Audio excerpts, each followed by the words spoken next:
All right, folks, I'm giving you a view of the fill port on a 2016 Subaru Outback front transfer case. A little hard to see, sorry about that, but I've got this extension running all the way into it, and hopefully you can see it way out there. That's it, right there. Try to get a little more focus on it. And you can see at the end of the extensions, I believe that's an 8mm Allen wrench, which goes into the side. And I will pull it out, and it goes into there. Now what you're seeing is it's already loosened. You can see it sort of twisting as I'm twisting it. And herein starts what I call the nightmare. If you want to, I'll explain the nightmare in a minute, but you see this is the passenger side tire. It's still in the lift. I turned it hard left, which allowed this space to open up so I could get to that plug. You can't get to it from underneath the car. At least I can't. There's so much stuff in the way that it can't be, you can't get to it. So as always, it's taken 75W 90 GL5. Takes about 1.5 liters. There's my instructions to turn the passenger wheel to the left to expose the fill plug in the front differential, which is an 8mm Allen drain plug. And its torque spec, since it's the fill port, is actually 36.9. That's a misprint. Thank goodness I've got a memory. And I will correct it. 36.9. All right. Now, 36.9 foot-pounds isn't a lot. That's the fill port that we just looked at. I'm going to show you the overflow port, and I'm going to show you the 70 torque, which is the drain plug, which is 51 foot-pounds. So we're going to walk over there.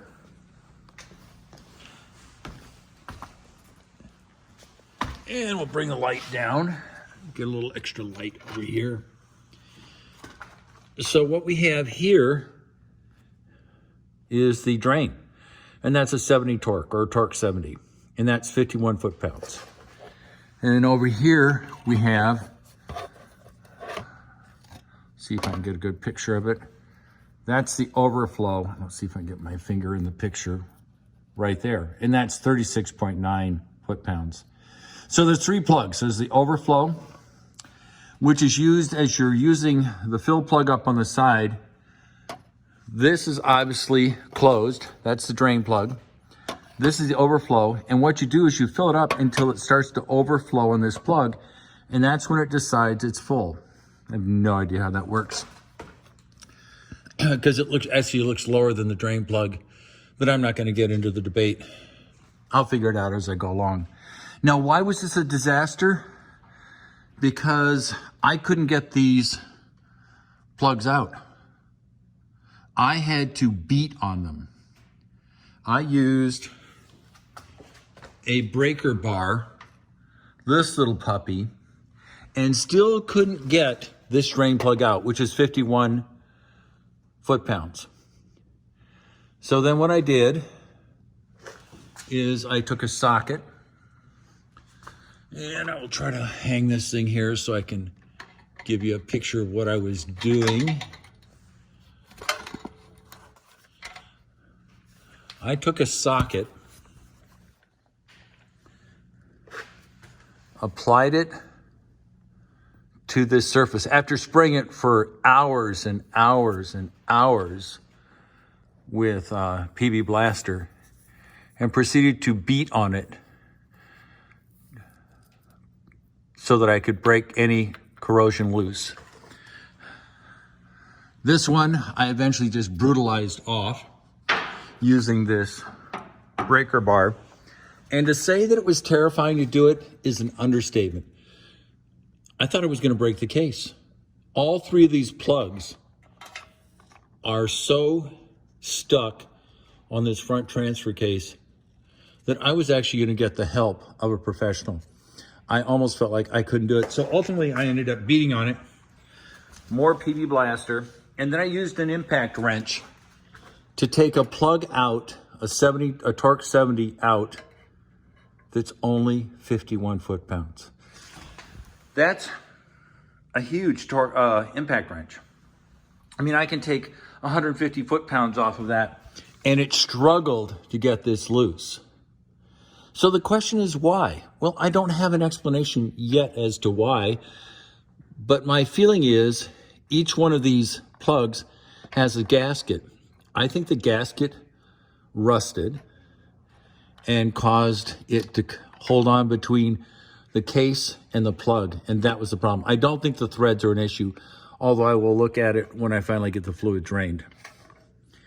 So if you do the front diff on a 2016 Subaru with a 2.5 liter engine, be prepared for a nightmare. I'm just telling you right now, hit it with PB Blaster, get your tools out. You may want a professional to break this loose and at least then retighten it to 20 or 30 foot-pounds so you can finish the job. I'm just saying, it was a nightmare. It was an unnerving, I'm gonna ruin this thing, trying to save money nightmare. And to give you an idea of how hard it was to get that fill plug, first one I showed you off, this extension fractured. I was obviously trying to loosen it, and it broke loose inside the socket. Just literally broke loose. I thought I had ruined the fill plug. It just broke loose. So I got some more extensions, more PB Blaster, finally got it loose. Hardest thing I've done in a long time. So that's just an observation. Be careful.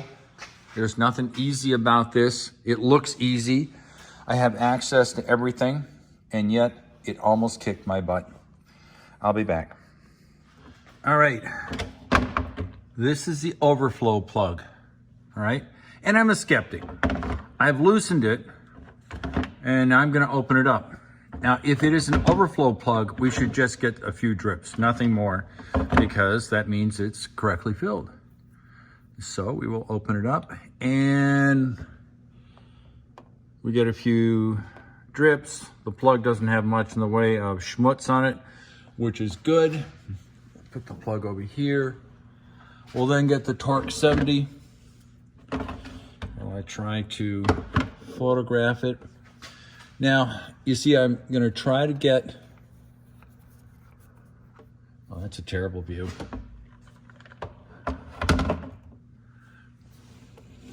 So this is the drain plug. Oh, yeah. And we'll see if it drains out. It should. Should get all over my hands, which I hate. But this is self-inflicted. All right. And it looks pretty good. And we're catching the fluid. It's supposed to be 1.5 liters, something like that. So clearly, the overflow plug does what it's supposed to do. And we'll just let this drain. Like I do with everything, I'm just gonna let it drain. We'll take this plug over to the table while this is draining. Ugh, I really don't like gear oil. It's got a high sulfur content. It smells bad. I just don't like it. And, oh, of course, I didn't bring any paper towels. Put that down for a second.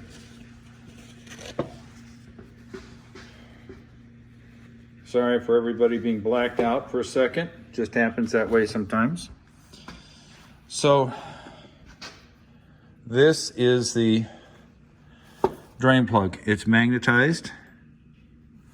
It's got very little particulate matter on it. This is the overflow plug. Once again, little or no particles on it. So what that says to me is this fluid was doing its job. The color is amber, which is what the original fluid looks like. And it's slowly draining out. And if I had to say, we've got about, roughly another liter of fluid. And I'll just let it drain. Now, like I said before, you always want to have your torque specs ahead of time. So this torque 70 gets done at 51 foot-pounds. And the other two plugs get done at 36. Now, here's the dilemma of the day. Given how rusted this washer was, can I even get it off? Yes, it's coming off. And how stuck this plug was, because I don't really see anything on the threads that says rust and corrosion. Now, do I see anything on this? Yeah, it's rusty and it's corroded. So my guess is that this is what was causing the problem, or it was over-torqued. I guess that's always a possibility. So part of me says, why don't I put the thinnest layer of anti-seize on this? I'm not putting it on the threads. I'm trying to make sure that this metal gasket, sealing ring, that reduces its rust potential here. And hopefully when it gets changed again, it won't require a freaking impact gun with a torque 70. That was unnerving. Now I realize it was all three plugs. The drain plug, the overflow plug, and the fill plug that I showed you in the car. So we'll see how it goes. I'm not going to bore you with filling it unless there's something that's interesting about filling Subaru Outback front diff. It's boring. It's boring. And the important part, we all know how to fill diffs. We get the right lube, the GL5, and we get a little hand pump, which is right here, and we just fill it. Now, remember, this is the overflow. This is what you use to make sure that you fill it enough. So this will go back in, get torqued. I will then leave this out because this is the overflow on the bottom. I will then fill the side of the case until it starts dripping out of here as it did when I took it off. And then I'll be good. Life is good. I'll put this in, I'll torque it down to 36. I will torque down the side filling hole to 36, and we'll go from there. Now, I am gonna put just the thinnest, smallest layer. I'm gonna coat this whole thing with anti-seize. Now, will it make a difference? Don't know. It can't hurt since the torque process is both threads and this surface. I'm not coating the threads. I am not coating the threads. So that shouldn't change its resistance there. It's worth it. It was nerve-wracking to take those plugs up. So I hope you're doing well. It's snowing a little bit today. It's probably about 18, 20 degrees Fahrenheit.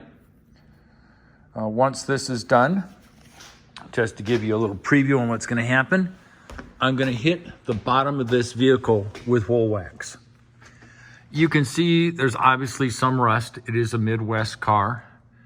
So I will hit the whole bottom with wool wax, which I've used before, and hopefully retard the rust, because there's a fair amount of rust here.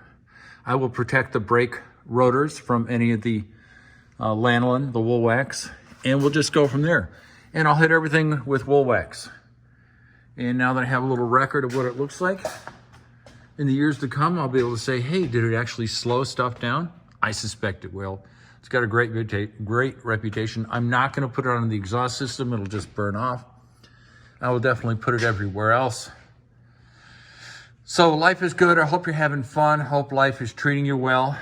It's treating me well, especially since I didn't destroy this front transfer case.